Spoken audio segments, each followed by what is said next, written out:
আসসালামাইকুম বন্ধুরা, আজকে নিয়ে আসলাম তোমাদের মাঝে কিছু ছবি স্মৃতি ধরে রাখার জন্য। হয়তো আমি একদিন থাকবো না, হারিয়ে যাব, মরে যাব, চলে যাব, সবাই আমার এই ছবিগুলো দেখবে আর মনে করবে। তো এখানে আমি ওয়ালটা পরিষ্কার করে নিলাম।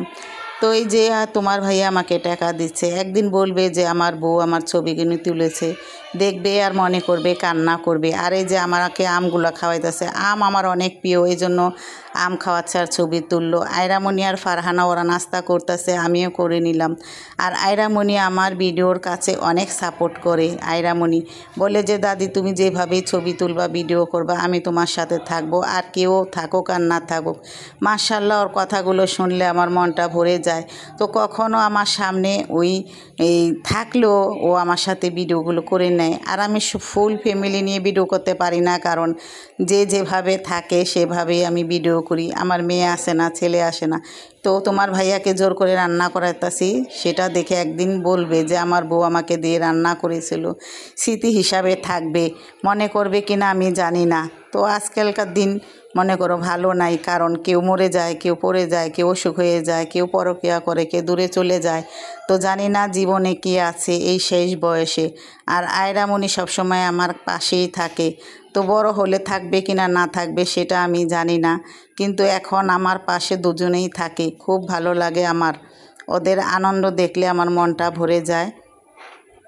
আর এই যে ফুচকালা ছেলের সাথে আমি একটি ছবি তুলে নিলাম, বললাম আন্টি আমার সাথে একটা ছবি তুলেন, ওই আমার দিকে তাকায় নাই। আর এখানে আমি গাড়িটা নিয়ে ছবি তুললাম। জীবনে গাড়িতে উঠতে পারি না পারি, কিনতে পারি আর না পারি, একটি ছবি তুলি নেই, কারণ মার্কেটে একটা গাড়ি পেয়েছি, তাই ছবিটা তুলে নিলাম সুন্দরভাবে। আয়রামণি আমার সাথে তুললো, ও আমাকে অনেক সাপোর্ট করে, অনেক সাপোর্ট করে। ওকে তোমরা সবাই দোয়া করবা। আমি এই আম গাছটা নিয়ে ছবি তুললাম।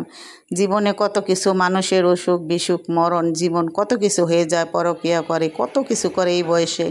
তো আল্লাহ যেমন আমাকে না করায়, তার আগে মৃত্যু করায়, আমার যেমন মৃত্যু হয়ে যায়, তারপরও আমি কোনো দিন চাবো না আমি কেউর সাথে পরকীয়া করব। কত মানুষের, কত আপুদের, কত ভাইয়াদের সংসার ভেঙে যাচ্ছে এই পরকীয়ার কারণে। কত ছেলেরা, মেয়েরা, বাবা মায়ের এই পরকীয়া দেখে কান্নাকাটি করে, কত কিছু করে। কত বোনেরা কান্না করতেছে, স্বামী পরকীয়া করে চলে যাচ্ছে বুড়া বয়সে। কত আপুরা, ভাইয়ারা, এই পুরুষরা, ভাইয়ারা, তারাও এই পরকীয়া কইরা চলে যাচ্ছে বউ ফালাইয়া। আমি বুঝলাম না কেন এই জিনিসটা করতে হবে, না করলে কি জীবনে হয় না।